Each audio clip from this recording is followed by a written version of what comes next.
ചാലിയാറിൻ്റെ തീരത്തുള്ള അരീക്കോട്ടെ തെരട്ടമ്മൽ എന്ന ഒരു സുന്ദര ഗ്രാമം. തെരട്ടമ്മൽക്കാർക്ക് ഫുട്ബോൾ എന്നും ഒരു വികാരമായിരുന്നു.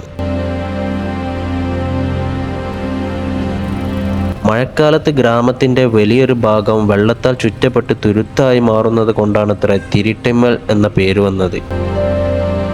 പിന്നീടത് വാമൊഴിയാൽ തെരട്ടമ്മൽ ആവുകയായിരുന്നു.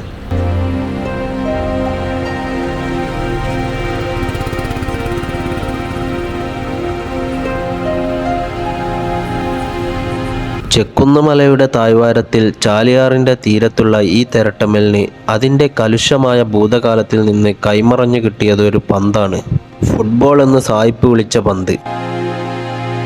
ആ പന്ത് തെരട്ടമ്മലിൻ്റെ ഭൂതകാലവും വർത്തമാനകാലവും മാറ്റി തീർത്തു. മലപ്പുറം കോട്ടപ്പടിയിൽ വെള്ളക്കാർ ഫുട്ബോൾ കളിക്കുന്നത് കണ്ട് അരീക്കോട്ടെയും തെരട്ടമ്മലിലെയും പൂർവികർ ഈ കളിയുടെ രസമറിഞ്ഞു. അരീക്കോട്ടെ MSP ക്യാമ്പിലെ പോലീസുകാരുടെ കളി കാണാനും അവരോടൊപ്പം കളിക്കാനും അവസരമുണ്ടായിട്ടും കളി പഠിച്ച അരീക്കോട്ടുകാരും തെരട്ടമ്മൽക്കാരും രണ്ടായി തിരിഞ്ഞു കളിച്ചു. ഫുട്ബോൾ ഗ്രൗണ്ടുകൾ ഇല്ലാതായിക്കൊണ്ടിരിക്കുന്ന കേരളീയ ഗ്രാമങ്ങളിൽ നിന്ന് തെരട്ടമ്മൽ ഗ്രാമത്തിലെത്തിയാൽ ആരും ഒന്ന് അന്തം വിട്ടുപോകും. അടുത്തടുത്ത് 5 ഫുട്ബോൾ ഗ്രൗണ്ടുകൾ.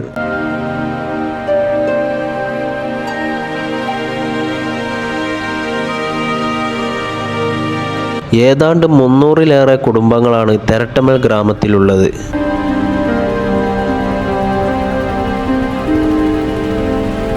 ഈ ഫുട്ബോൾ ഗ്രാമം സൃഷ്ടിച്ച ഏറ്റവും വലിയ കളിക്കാരൻ യു ഷറഫ് അലിയാണ്. 1994-ൽ ഫിഫ വേൾഡ് കപ്പ് യോഗ്യതാ മത്സരത്തിൽ ഇന്ത്യയെ പ്രതിനിധീകരിച്ച് യു ഷറഫ് അലി കളിച്ചിരുന്നു. ഗ്രാമത്തിലെ മറ്റൊരു താരം സി ജാബിർ ആയിരുന്നു. പ്രശസ്ത സിനിമാ സംവിധായകനായ ജോഷി സെവൻസ് എന്ന സിനിമയിൽ തെരട്ടമ്മലിലെ ജനകീയ ഫുട്ബോൾ ചിത്രീകരിച്ചിട്ടുണ്ട്. തെരട്ടമ്മൽ നിരവധി യുവ പ്രതിഭകളെയും സൃഷ്ടിച്ചിട്ടുണ്ട്. തെരട്ടമ്മലിൻ്റെ ഫുട്ബോൾ ചരിത്രം ഇവിടെ അവസാനിക്കുന്നില്ല. ഇനിയും ഒരുപാട് പ്രതിഭകൾ ഇവിടെ നിന്നുണ്ടാവട്ടെ.